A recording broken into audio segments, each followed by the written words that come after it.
Hello aspirants, welcome to Ekam IAS academy. ఈరోజు మనం వీడియోలో ఏం టాపిక్ డిస్కస్ చేయబోతున్నామంటే రీసెంట్గా సుప్రీంకోర్టు చాలా harsh words strong words use చేసి ఒక స్టేట్మెంట్ చేశారు. ఏంటంటే పబ్లిక్ ట్రస్ట్ అనే దాన్ని వేస్ట్ బిన్స్లో మీరు వేయాలనుకుంటున్నారా అని చెప్పి కొంతమంది గవర్నమెంట్ అఫీషియల్స్ని మినిస్టర్స్ని ఉద్దేశించి ఈ స్టేట్మెంట్ చేశారనమాట. ఇది ఏ కాంటెక్స్లో చేశారు, అసలు జిమ్ కార్బెట్ నేషనల్ పార్క్లో ఏం చేయాలనుకున్నారు, దాంతోపాటు అసలు సుప్రీంకోర్టు ఎందుకు ఇంటర్వ్యూన్ అవ్వాల్సి వచ్చింది, సుప్రీంకోర్టు ఏం చెప్పింది అనేది కూడా ఈ వీడియోలో తెలుసుకుందాం. ఫస్ట్ మనం తెలుసుకోవాల్సింది ఏంటి అంటే కనుక ఇది రీసెంట్గా న్యూస్లో ఎందుకు ఉంది, దాంతోపాటు రీసెంట్ జడ్జ్మెంట్ ఏంటి, జిమ్ కార్బెట్ నేషనల్ పార్క్లో అసలు ఏం జరిగింది, దాని గురించి సుప్రీంకోర్టు ఏం చెప్పింది, దాంతోపాటు సుప్రీంకోర్టు ఏం మిస్ చేసింది జడ్జ్మెంట్లో, అంటే ఇంకొంచెం బెటర్గా ఏం చెప్పు ఉండాల్సింది. దాంతోపాటు అసలు మెయిన్గా ఈ కాన్సెప్ట్ తెలుసుకోవాల్సింది ఏంటంటే ప్రికాషనరీ ప్రిన్సిపల్ అనేది. ఇది ఈ పర్టికులర్ కేసు సుప్రీంకోర్టు ఎంఫసైజ్ చేసింది. అసలు ఈ ప్రికాషనరీ ప్రిన్సిపల్ అంటే ఏంటి, దాంతోపాటు జిమ్ కార్బెట్ నేషనల్ పార్క్ గురించి కూడా తెలుసుకుందాం. సో ఫస్ట్ వే ఫార్వర్డ్ ఏంటనేది చూద్దాం.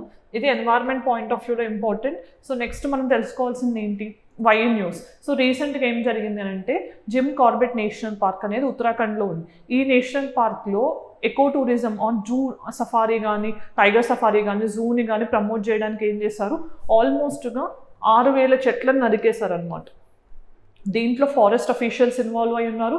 ఇంతకుముందు ఉత్తరాఖండ్ ఫార్మర్ మినిస్టర్ కూడా ఇన్వాల్వ్ అయి ఉన్నారు. సో అసలు సుప్రీంకోర్టు ఎంత సీరియస్ అయింది అంటే ఆ డిఎఫ్ఓ ఎవరైతే ఉన్నారో ఆయన్ని ఎక్స్ ఉత్తరాఖండ్ మినిస్టర్ని ఏమన్నారంటే, మీరు లాకి అతీతం అనుకుంటున్నారా ఏంటి, మీ చట్టానికి అతీతం అనుకుంటున్నారా, లేకపోతే చట్టానికంటే మీరు ఎక్కువ స్థాయిలో ఉన్నారనుకుంటున్నారా ఏంటి, మీ ఇష్టం వచ్చినట్టు చేయడానికి అని చెప్పి చాలా సీరియస్ అయ్యి మీరు ప్రజానమ్మకం అనే దాన్ని డస్ట్బిన్లో వేసేసారు ఇలాంటి చర్యల ద్వారా అని చెప్పి సుప్రీంకోర్టు చాలా హార్ష్గా రియాక్ట్ అవ్వాల్సి వచ్చింది. ఎందుకు అంటే మనం చూస్తే కనుక జూ కానీ లేకపోతే సఫారీ అనే పేరుతో ఎకో టూరిజం అనే దాని కోసం అని చెప్పి 6,000 చెట్లు వాటిని నరికేయడం అనేది ఎన్వైర్న్మెంట్కి ఎంత డేంజర్ అనేది మనకు తెలిసిందే. సో రోజు రోజుకి మనం చూస్తే సమ్మర్లో టెంపరేచర్స్ పెరుగుతున్నాయి, పడాల్సిన టైంకి వర్షాలు పడట్లేదు. సో మనకి అగ్రికల్చర్ ప్రొడక్టివిటీ తగ్గుతుంది. ఇవన్నీ మనం చూస్తున్నాం. ఒక పక్కన మనం కన్సర్న్స్ అనేవి, ఎన్వైర్మెంటల్ ఇష్యూస్ అనేవి రోజు విపరీతంగా పెరిగిపోతున్నాయి. అలాంటప్పుడు ఉన్న ఎన్వైర్మెంట్ ప్రొటెక్ట్ చేసుకోవాల్సింది పోయి మీరు ఉన్నదాన్ని ఎట్లా డిస్ట్రాయ్ చేస్తారు అని చెప్పి సుప్రీంకోర్టు రీసెంట్గా దీని మీద సీరియస్ అవ్వడం జరిగింది. ఈ కాంటెక్స్లో కొంతమంది ఎన్వైర్మెంటలిస్ట్, నార్మల్ మేయర్స్ లాంటి వాళ్ళు ఏం చెప్తున్నారంటే, దీనికి ఉన్నది ఒకటే, మనం అంతా జరిగిన తర్వాత ఏం ఆపలేము, దాని బదులు మనం జరగక ముందే ఆపాలి అంటే కనుక ప్రికాషనరీ ప్రిన్సిపల్ అనే దాన్ని యూస్ చేయాలి ఎన్వైర్మెంటల్ కేసెస్లో అని చెప్పి చెప్తున్నారు. ఆ కాంటెక్స్లో అసలు ఇదంటే ఏంటి అనేది చూద్దాం. సో ఫస్ట్ ఇక్కడ మనం తెలవాల్సింది ఏంటంటే రీసెంట్గా సుప్రీంకోర్టు ఎందుకు ఇన్వాల్వ్ అయింది అంటే, ఈ జిమ్ కార్బెట్ నేషనల్ పార్క్లో ఫారెస్ట్ అఫీషియల్స్ మినిస్టర్, ఇంతకుముందు ఫార్మర్ మినిస్టర్, ఆయన డెసిషన్ ప్రకారం ఏంటంటే దీంట్లో టూరిజంని ప్రమోట్ చేయడానికి, నేమ్ ఆఫ్ ద టూరిజం వాళ్ళు ఏం చేశారంటే జూస్ కానీ సఫారీ కానీ ప్రమోట్ చేయడానికి 6,000 చెట్లను నరికేయడానికి పర్మిషన్ ఇచ్చారు. సో దానివల్ల ఏమైంది, కొంతమంది ఎన్వైర్మెంటలిస్ట్ ఎవరైతే ఉన్నారో వాళ్ళు సుప్రీంకోర్టుని అప్రోచ్ అయ్యారు, ఈ డెసిషన్ని ఆపండి, ఇప్పటికైనా నష్టం జరిగిన దాన్ని మనం ఏం చేయలేము, అట్లీస్ట్ ఫ్యూచర్లో ఇలాంటివి జరగకుండా ఆపాలంటే మీరు దీంట్లో జోక్యం చేసుకోవాలని సుప్రీంకోర్టుకి వెళ్ళడం జరిగింది. సో సుప్రీంకోర్టు ఈ కేసుని ఎగ్జామిన్ చేసి ఏం చెప్పింది, ఫస్ట్ ఏంటంటే అసలు ఇల్లీగల్ ఫెల్లింగ్ అసలు మీకు ఎవరు ఇచ్చారు, మనం పర్యావరణం కాపాడాలి అని చెప్పి అన్ని దేశాలు ఎలా చేయాలి ఏంటి అనేది ఆలోచిస్తుంటే మీరు ఉన్నదాన్ని ఎలా పాడు చేస్తారని చెప్పి ఖచ్చితంగా దీని మీద సీరియస్ అయింది. సో ఇది violation of wild life protection act. అంటే మనకు తెలిసిందే వైల్డ్ లైఫ్ ప్రొటెక్షన్ యాక్ట్ కిందనే మనకి అన్ని యానిమల్స్కి ప్రొటెక్షన్ స్టేటస్ ఇచ్చాం కదా, డిఫరెంట్ షెడ్యూల్స్ ఉన్నాయి. ఇంతకుముందు 6 షెడ్యూల్స్ ఉండేవి, ఇప్పుడు 4 షెడ్యూల్సే చేసాం, అంటే తగ్గించాం. సో దీన్ని వైలేట్ చేస్తున్నట్టే. దాంతోపాటు ప్రాజెక్ట్ టైగర్ అనే దాన్ని కూడా ఎండేంజర్ చేసినట్టే. నేను ప్రాజెక్ట్ టైగర్కి జిమ్ కార్బెట్ నేషనల్ పార్క్కి ఉన్న లింక్ ఏంటి అనేది వీడియో ఎండింగ్లో చెప్తాను. దాంతోపాటు ఫారెస్ట్ కన్జర్వేషన్ యాక్ట్ 1918 కూడా మీరు నిర్వీర్యం చేస్తున్నట్టే అని చెప్పి సుప్రీంకోర్టు ఒపీనియన్ చెప్పింది అనమాట జడ్జ్మెంట్. దాంతోపాటు ఏంటి, షిఫ్ట్ ఇన్ కన్జర్వేషన్ అప్రోచ్. ఇంతకుముందు ఏం చేసేవాళ్ళం, మనం ఎకోసెంట్రిక్ అప్రోచ్తో ఉండేవాళ్ళం, అంటే ఎన్వైర్న్మెంట్ అనే దాన్ని మెయిన్ ఇంపార్టెన్స్ ఇస్తూ వచ్చేవాళ్ళం. ఎకోసెంట్రిక్ అప్రోచ్ నుంచి ఆంథ్రోపోసెంట్రిక్ అంటే హ్యూమన్ నీడ్స్ ఆంథ్రోపోసెంట్రిక్ అప్రోచ్కి మనం చేంజ్ అయ్యామని చెప్పి సుప్రీంకోర్టు చెప్తుంది అనమాట. అంటే ఇంతకుముందు పర్యావరణం కోసం, మనం అవసరాల కోసం అంటే నీడ్స్ కోసం మాత్రమే పర్యావరణం మీద డిపెండ్ అయ్యేవాళ్ళం. ఇప్పుడు నీడ్స్ నుంచి మనవి గ్రేడ్స్ అయిపోయినాయి అనమాట. అంటే ఎకోసెంట్రిక్ నుంచి ఆంథ్రోపోసెంట్రిక్ అప్రోచ్కి మారారని చెప్పి సుప్రీంకోర్టు చెప్పడం జరిగింది. దాంతోపాటు టైగర్ సఫారీ ఏదైతే ఇనిషియేట్ చేయాలనుకున్నారో జిమ్ కార్బెట్ నేషనల్ పార్క్లో దాని మీద బ్యాన్ కూడా ఇంపోజ్ చేశారు. దాంతోపాటు కమిటీ ఫామ్ చేశారు, ఒక సిబిఐ కమిటీని ఫామ్ చేసి 3 months లోపు సిబిఐ కమిటీ ఏం చేయాలంటే 3 months లోపు ఈ 6,000 చెట్లని నరికేసినందుకు వాళ్ళు ఎకనామిక్ వాల్యూ ఎస్టిమేట్ చేసి, అంటే చెట్లను నరికేయడం వల్ల మనకి పర్యావరణానికి ఎంత నష్టం కలిగించాము దాన్ని ఎకనామిక్ టర్మ్స్లో క్యాలిక్యులేట్ చేసి దాన్ని రిపోర్ట్ చేస్తే సుప్రీంకోర్టు అప్పుడు ఆ పనిష్మెంట్ అనేది ఇంపోజ్ చేస్తాం, ఫైనాన్షియల్గా వాళ్ళు ఎంత పే చేయాల్సి ఉంటుంది అనేది ఇంపోజ్ చేస్తామని చెప్పి ఒక కమిటీని కూడా ఫామ్ చేయడం జరిగింది. సో నెక్స్ట్ మనం తెలుసుకోవాల్సింది ఏంటి, అసలు ప్రికాషనరీ ప్రిన్సిపల్ అంటే ఏంటంటే మీకు సింపుల్గా అర్థం కావాలంటే బెటర్ సేఫ్ దాన్ సారీ. అంటే ఫస్ట్ మనం ఇలాంటివి జరగకుండా జాగ్రత్తలు పడితే కనుక ఫ్యూచర్లో ఇలాంటి ఇన్సిడెంట్స్ అనేవి జరగకుండా ఆపొచ్చు అని. రీసెంట్గా ఇదే ఫస్ట్ టైమా అంటే కాదు, మనకి ఇంతకు ముందు 2-3 ఏళ్ల కిందట కూడా మనకి కాజిరంగా నేషనల్ పార్క్లో కూడా ఇలాంటి యాక్షన్ సుప్రీంకోర్టు తప్పుపట్టింది. బట్ అప్పుడు మనం ఆగిపోయాం, మళ్ళీ ఇప్పుడు ఉత్తరాఖండ్లో ఇలాంటి సిచ్యువేషన్ మళ్ళీ వచ్చింది. సో దీనిలాంటి వాటికి ప్రికాషనరీ ప్రిన్సిపల్ అనేది చాలా మెయిన్ ఇంపార్టెంట్ అని సుప్రీంకోర్టు చెప్పింది. ఈ కాన్సెప్ట్ని ఎవరు ప్రపోజ్ చేశారు, నార్మన్ మేయర్స్ అనే ఎన్వైరన్మెంటలిస్ట్ కూడా దీన్ని స్ట్రాంగ్గా బిలీవ్ చేస్తున్నారు, మేయర్స్ అనే. సో ఇది 1970s ఆరిజినేట్ అయిన కాన్సెప్ట్. మనకు తెలిస్తే కనుక 1970s నుంచి మనం ఎన్వైర్న్మెంట్కి ఇంపార్టెన్స్ ఇవ్వడం కానీ లేకపోతే డెవలప్మెంట్ అనే పేరుతో మనం ఎన్వైర్న్మెంట్కి చేసే హాని కానీ గుర్తించడం అనేది ఫస్ట్ టైం 1972 స్టాక్హోమ్ కాన్ఫరెన్స్లోనే జరిగింది, స్టాక్హోమ్ కాన్ఫరెన్స్లో. సో అప్పటి నుంచి మనం చూస్తే కనుక 1987లో సస్టైనబుల్ డెవలప్మెంట్ అనే ఆల్టర్నేటివ్ డెవలప్మెంట్కి మనం బ్రంట్లాండ్ కమిషన్ అనేది నేమ్ ఇవ్వడం జరిగింది. దాని తర్వాత మనం డిఫరెంట్ లాస్ తీసుకొచ్చాం. ఈ కాన్ఫరెన్స్కి అటెండ్ అయ్యాకనే ఇందిరాగాంధీ గారు మనకి వైల్డ్ లైఫ్ ప్రొటెక్షన్ యాక్ట్ 1972 తీసుకొచ్చారు. తర్వాత ప్రాజెక్ట్ టైగర్ని 1973లో తీసుకొచ్చారు. సో ఈ ప్రొటెక్షనరీ ప్రిన్సిపల్ అనేది చాలా ఇంపార్టెంట్. ఎందుకు అంటే కనుక మనకి గుర్తుంటే మేజర్గా ఎన్వైర్న్మెంట్లో మేజర్ సమ్మిట్ అంటే 1992 రియో ఎర్త్ సమ్మిట్ అంటాం. ఈ రియో ఎర్త్ సమ్మిట్లో ప్రిన్సిపల్ 15 కూడా ప్రికాషనరీ ప్రిన్సిపల్ గురించి చెప్తుంది. దాంతోపాటు ఈ ప్రికాషనరీ ప్రిన్సిపల్ అనేది UNFCCC అంటే UN framework convention on climate change, పర్యావరణాన్ని మనం ప్రొటెక్ట్ చేసుకోవడానికి క్లైమేట్ చేంజ్ రిలేటెడ్ కన్వెన్షన్లో కానీ లేకపోతే ఓజోన్ డిప్లీషన్ అవ్వకుండా మనం ప్రివెన్షన్ చేయటంలో కానీ, తర్వాత మనకి సైట్స్ అనే కన్వెన్షన్ కూడా ఉంది, convention on international trade on endangered species. ఇది 1969లో సైన్ చేసాం, 73లో ఫోర్స్లోకి వచ్చింది. సో వీటన్నిటిలో కూడా ప్రికాషనరీ ప్రిన్సిపల్ అనేది యూస్లో ఉందన్నమాట. సో ఫస్ట్ మీకు తెలిస్తే ఇలాంటి ప్రిన్సిపల్ ఇంకొకటి ఉంది మనకి, ఏంటి, పొల్యూటర్స్ పే ప్రిన్సిపల్ అనేది. అంటే ప్రికాషనరీ ప్రిన్సిపల్ అంటే ఏంటంటే ఏదైనా మనకి ఒక నష్టం జరగక ముందే మనం జాగ్రత్త పడటాన్ని ప్రికాషనరీ ప్రిన్సిపల్ అంటాం. పొల్యూటర్స్ పే ప్రిన్సిపల్ అంటే ఏంటి, ఎవరైతే ఎన్వైర్న్మెంట్ని పొల్యూట్ చేస్తున్నారో వాళ్ళ నుంచే మనం అంత నష్టం జరిగిందో దాన్ని పే చేపిస్తున్నాం. అది జరిగిన తర్వాత అంటే యాక్షన్ జరిగిపోయిన తర్వాత, నష్టం జరిగిపోయిన తర్వాత వాళ్ళు పే చేయాల్సి వస్తుంది. కానీ ముందు ప్రికాషనరీ ప్రిన్సిపల్ అంటే ఏంటి, అట్లీస్ట్ ఆ ఇన్సిడెంట్ జరగక ముందే మనం కొన్ని జాగ్రత్తలు తీసుకుని దాన్ని ఆపగలిగితే అది ఎన్వైర్న్మెంటల్కి సేఫ్ అన్నమాట. సో ఇది ప్రికాషనరీ ప్రిన్సిపల్. మీరు ఇక్కడ చూడొచ్చు, legitimizing the adoption of preventive measures అనే దాన్ని ఇన్వాల్వ్ చేస్తాము ప్రికాషనరీ మెషర్స్లో.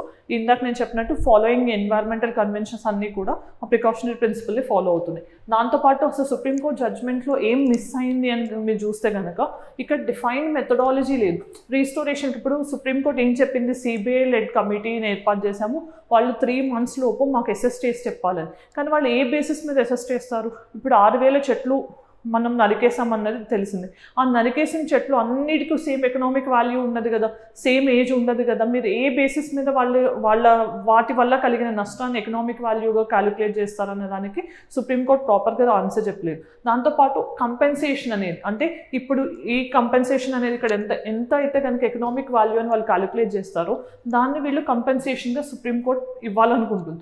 అది మీరు చూస్తే కనుక అది ఇన్యాడిక్వేట్గా ఉంది. ఎందుకు అంటే కనుక ఫారెస్ట్ ల్యాండ్ అనే దానికి క్లియర్ కట్ డెఫినేషన్ లేదు.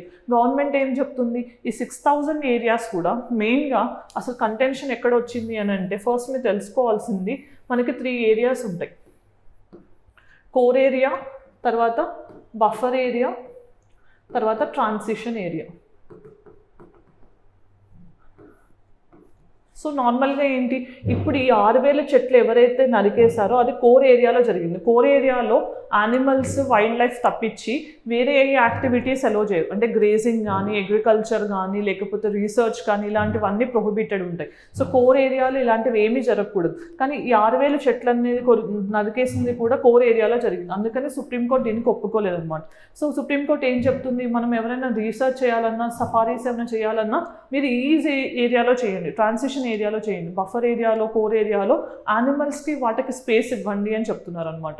సో ఇక్కడ ఏంటంటే గోదావర్మన్ కేసులో ఏం చెప్పారు, అసలు గోదావర్మన్ కేసులో మనకి సుప్రీంకోర్టు ఏం చెప్పింది, ఫారెస్ట్ డెఫినేషన్ గురించి ఒక క్లారిటీ ఇచ్చింది. ఎందుకంటే మనకి గవర్నమెంట్ రికార్డ్స్లో ఏమని ఉంటుంది, సర్టెన్ ఫారెస్ట్ రిజర్వ్డ్ ఫారెస్ట్ గాను ప్రొటెక్టెడ్ ఫారెస్ట్గా ఉంటేనే ఫారెస్ట్గా కన్సిడర్ చేస్తారు.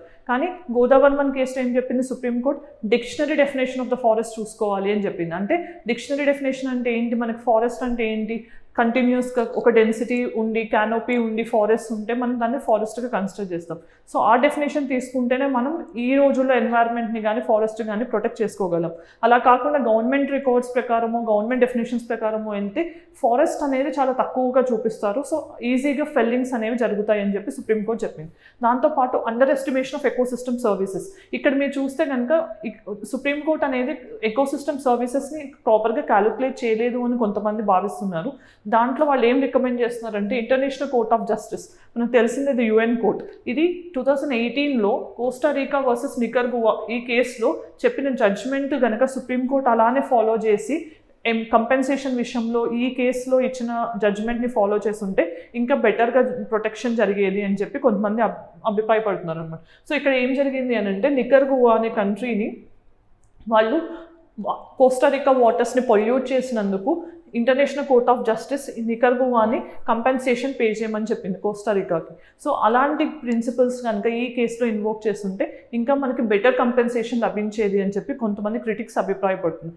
దాంతోపాటు ఎకో టూరిజం మీద ఎక్కువ ఫోకస్ చేశారు, అంటే కంప్లీట్ టూరిజం మీద. అంటే ఇప్పుడు మనం చూస్తే కనుక ఇక్కడ గవర్నమెంట్ కూడా 6,000 చెట్లు నరికేయడానికి కారణం ఏంటి, టూరిజంని ప్రమోట్ చేయడానికి, సఫారీ కానీ జూని కానీ ప్రమోట్ చేయడానికి. కానీ ఎకో టూరిజం అనేది కూడా ఎన్నో కొన్ని ట్రీస్ని నరికేయడానికి కారణమవుతుంది. అలాంటి వాటిని బయోడైవర్సిటీ కంటే ఎక్కువ ఇంపార్టెన్స్ ఇచ్చినట్టు ఉంది సుప్రీంకోర్టు జడ్జ్మెంట్ అని చెప్పి కొంతమంది అభిప్రాయపడుతున్నారు అనమాట. అంటే పర్యావరణ జీవ వైవిధ్యానికి మనం రెస్పెక్ట్ ఇవ్వట్లేదు, ఎకో టూరిజం మీద ఎక్కువ ఫోకస్ చేశారు అని చెప్పి సుప్రీంకోర్టు జడ్జ్మెంట్ అలా ఉంది అని కొంతమంది అభిప్రాయపడుతున్నారు. సో నెక్స్ట్ మనం తెలుసుకోవాల్సింది ఏంటి, అసలు ప్రికాషనరీ ప్రిన్సిపల్ అనేది ఎలా హెల్ప్ అవుతుంది ఎన్వైర్మెంటల్ ప్రాబ్లమ్స్ని అంటే కనుక, ఇది రివర్సబుల్ డ్యామేజ్ అనేది. అంటే ఫస్ట్ అసలు మనకి ప్రికాషనరీ ప్రిన్సిపల్ అంటే ఏంటి, జరగకుండానే ఆపుతున్నాం కాబట్టి అసలు డ్యామేజ్ అనే దాన్ని మనం ఆపగలం. అంటే తర్వాత మనం పూడ్చలేని నష్టాన్ని ముందే మనం ఆపగలుగుతున్నట్టు అవుతుంది. దాంతోపాటు బయోడైవర్సిటీకి ఇలాంటివి చాలా హెల్ప్ఫుల్గా ఉంటాయి, బయోడైవర్సిటీ ప్రొటెక్షన్లో కానీ ఇవన్నీ. ఎందుకంటే మనం రీసెంట్ టైమ్స్లో చూసాక మనం ప్యారిస్ అగ్రిమెంట్లో 1.5 డిగ్రీ 2 డిగ్రీ కంటే ఎక్కువ టెంపరేచర్ పెరగకూడదు అని ఒక టార్గెట్ పెట్టుకున్నాం. కానీ ఇప్పుడున్న ఎస్టిమేషన్ ప్రకారం ఏంటి, మనం కంట్రీస్ ఏమైతే ప్రోగ్రెస్ కానీ ఏమైనా మెషర్స్ తీసుకుంటున్నాయో ఆ మెషర్స్ ఇన్అడిక్వేట్గా ఉన్నాయి అంటున్నారు. ఒకవేళ మనం కావాల్సిన మెషర్స్ తీసుకున్నా కూడా 1.5 డిగ్రీ కానీ 2 డిగ్రీ టెంపరేచర్ ఇంక్రీస్ని ఆపలేము అని చెప్పి కూడా డిఫరెంట్ రిపోర్ట్స్ చెప్తున్నాయి. అంటే ఒకవేళ మనం 1.5 డిగ్రీ టెంపరేచర్ దాటేస్తే కనుక అప్పుడు మనం ఎంత చేసినా కూడా ఎన్వైర్మెంటల్ డ్యామేజ్ని మనం ఆపలేము. అలాంటి వాటికి ప్రికాషనరీ ప్రిన్సిపల్ మాత్రమే హెల్ప్ అవుతుంది అని చెప్తుంది. దాంతోపాటు సపోర్ట్సింగ్ ఎండేంజర్డ్ స్పీసీస్, ఇలాంటి వాటికి ఏమవుతుంది, ఫర్ ఎగ్జాంపుల్ మనకి కొన్ని కంట్రీస్లో, మన ఇండియాలో కూడా ఫర్ ఎగ్జాంపుల్ మనం చూస్తే చీతా ఎక్స్టింక్ట్ అయిపోయింది ఆల్రెడీ. మళ్ళీ మనం చీతాను వేరే కంట్రీ నుంచి తెచ్చుకోవాల్సింది, అది తెచ్చినా కూడా చాలా చీతాస్ ఇక్కడ ఉండలేక చచ్చిపోతున్నాయి కూడా. సిచ్యువేషన్ అలా ఉంది. ఇంకొన్ని కంట్రీస్లో ఎలా ఉంటుంది, కొన్ని స్పీసెస్ అక్కడ మాత్రమే ఉంటాయి. ఫర్ ఎగ్జాంపుల్ మన కంట్రీలో 1 హార్న్ రైనో ఉంది, అది వేరే చోట్ల లేదు. లేదంటే మన కంట్రీలో లయన్ ఉంది, ఇప్పుడు గిర్ నేషనల్ పార్క్స్లో లయన్ ఉంది. సో మనకి ఇవన్నీ నష్టపోతే కనుక ఫర్ ఎగ్జాంపుల్ అవి మళ్ళీ మనకి తీసుకురావడం అనేది ఇంపాసిబుల్ అవుతుంది. అలాంటి చోట్ల మన ప్రికాషనరీ ప్రిన్సిపల్ అంటే ఇలాంటి చోట్ల కోర్ ఏరియా కానీ బఫర్ ఏరియాలో కానీ మనం డెవలప్మెంట్ అనే పేరుతో, ఎకో టూరిజం అనే పేరుతో ఇలాంటివి ప్రమోట్ చేయకుండా ప్రికాషనరీ ప్రిన్సిపల్ని అప్లై చేయాలని చెప్పి చెప్తున్నారు. సో ఇవన్నీ కూడా ప్రికాషనరీ ప్రిన్సిపల్ వల్ల మనకు కలిగే లాభాలు అనమాట. దాని తర్వాత జిమ్ కార్బెట్ నేషనల్ పార్క్ అనేది ఏంటి అని ఫస్ట్ తెలుసుకోవాలంటే మీరు, ఇది ఉత్తరాఖండ్లో ఉంది, నైనిటాల్ డిస్ట్రిక్ట్లో ఉంది ఉత్తరాఖండ్లో. దాంతోపాటు మీరు తెలుసుకోవాల్సింది, ఇది ఇండియాలోనే ఫస్ట్ నేషనల్ పార్క్, జాతీయ పార్క్, హెన్లీ నేషనల్ పార్క్ అనేవాళ్ళు. ఆయన ఎవరైతే నేమ్ బట్టి Britishers name Jim Corbett national park అని పెట్టాము. ఇది 1936లో గవర్నమెంట్, అంటే మనకి స్వాతంత్రం రాకముందు రికగ్నైజ్ చేసిన first national park. And most important ఏంటంటే ఈ నేషనల్ పార్క్ నుంచి రామ్ గంగా అనే రివర్ ఫ్లో అవుతుంది. ఇది గంగా నదికి ఉపనది, it is a tributary of river Ganga. దాంతోపాటు మనం తెలుసుకోవాల్సింది ఏంటి, ఇది 1973లో ప్రాజెక్ట్ టైగర్ అనౌన్స్ చేసినప్పుడు ఇది ఫస్ట్ టైగర్ రిజర్వ్ అనమాట. ప్రాజెక్ట్ టైగర్ కన్జర్వేషన్ కోసం లాంచ్ చేసింది. సో మీకు తెలిస్తే ప్రాజెక్ట్ టైగర్ ఎవరు కండక్ట్ చేస్తున్నారు? NTCA, national tiger conservation authority. ఇది ఒక statutory body under wild life protection act 2002 amendment కింద తీసుకొచ్చారు. యాక్చువల్గా ఇది 2006 ఇది 1976 యాక్ట్కి. దీంట్లో 2005లో ఒక టైగర్ టాస్క్ ఫోర్స్ అనే దాన్ని అపాయింట్ చేసి 2006లో దాని రికమెండేషన్స్ ప్రకారం ఈ యాక్ట్ కింద NTCAని క్రియేట్ చేయడం జరిగింది. సో ఇది ప్రాజెక్ట్ టైగర్ని మానిటర్ చేస్తుంది. దీని చైర్మన్ ఎవరు అనేది మీరు ఆన్సర్ తెలిస్తే కామెంట్ సెక్షన్లో చెప్పండి. దాంతోపాటు రీసెంట్గా 54th and 55th tiger reserves notify అయ్యాయి. అవి ఏంటి అనేది కూడా మీరు ఆన్సర్ కామెంట్ సెక్షన్లో చెప్పండి. దాంతోపాటు మోస్ట్ ఇంపార్టెంట్ థింగ్ ఏంటి, మనకు రీసెంట్గా టైగర్ సెన్సస్ కూడా జరిగింది. 50 years ఆఫ్ ప్రాజెక్ట్ టైగర్ జరిగింది. సో ఇంకొక విషయం మనం తెలుసుకోవాల్సింది ఏంటి, 50 yearsలో మనం అట్లీస్ట్ 2022కి టైగర్ పాపులేషన్ని డబల్ చేయాలనుకున్నాము. బట్ సెయింట్ పీటర్స్బర్గ్ డిక్లరేషన్ ప్రకారం. కానీ మనం 2018కి అచీవ్ చేసాం. 2022 టార్గెట్ పెట్టుకున్నా కూడా 4 years అహెడ్. అంటే ఇండియా ఆల్మోస్ట్గా ఇప్పుడు 70% ఆఫ్ ద టైగర్ పాపులేషన్ కలిగి ఉన్న దేశంగా కూడా రికార్డ్ అయిందనమాట. సో ఇవన్నీ కూడా మీరు తెలుసుకోవాల్సిన అంశాలు. ఎప్పుడు కూడా టైగర్ అనేది చాలా ఇంపార్టెంట్. మెయిన్గా జిమ్ కార్బెట్ నేషనల్ పార్క్ని ఎందుకు ఎస్టాబ్లిష్ చేశారంటే రాయల్ బెంగాల్ టైగర్ని కన్సర్వ్ చేయడానికి. మీకు తెలిస్తే టైగర్ పాపులేషన్లో ఫస్ట్ మనకి టైగర్ క్యాపిటల్ అని దేన్నంట, మధ్యప్రదేశ్ అంటాం. దాని తర్వాత కర్ణాటక, దాని తర్వాత 3rd ప్లేస్లో ఉత్తరాఖండ్ ఉంది. సో ఉత్తరాఖండ్లో ఈ జిమ్ కార్బెట్ నేషనల్ పార్క్ అనేది కూడా ఉంది. సో ఇవన్నీ కూడా ఎగ్జామినేషన్ పాయింట్ ఆఫ్ వ్యూలో మీరు తెలుసుకోవాలి. దాని తర్వాత నిన్న ఇచ్చిన ప్రిలిమ్స్ క్వశ్చన్ ఏంటి, which of the following have been in use due to Russia Ukraine conflict. So answer చూస్తే కనుక 3 కూడా రష్యా-యుక్రెయిన్ కాన్ఫ్లిక్ట్ వల్ల న్యూస్లో ఉన్నాయి. So 1, 2, 3 is the answer. Then ఈరోజు practice question, which of the following statements is correct about eco-sensitive zones. Eco-sensitive zones or areas in India notified by the Environment Ministry. Then Environment Protection Act 1986 mentions about the word eco-sensitive zones. Select the correct option using the code below. ఈ 4 ఆప్షన్స్లో ఏది correct అనేది comment సెక్షన్లో చెప్పండి.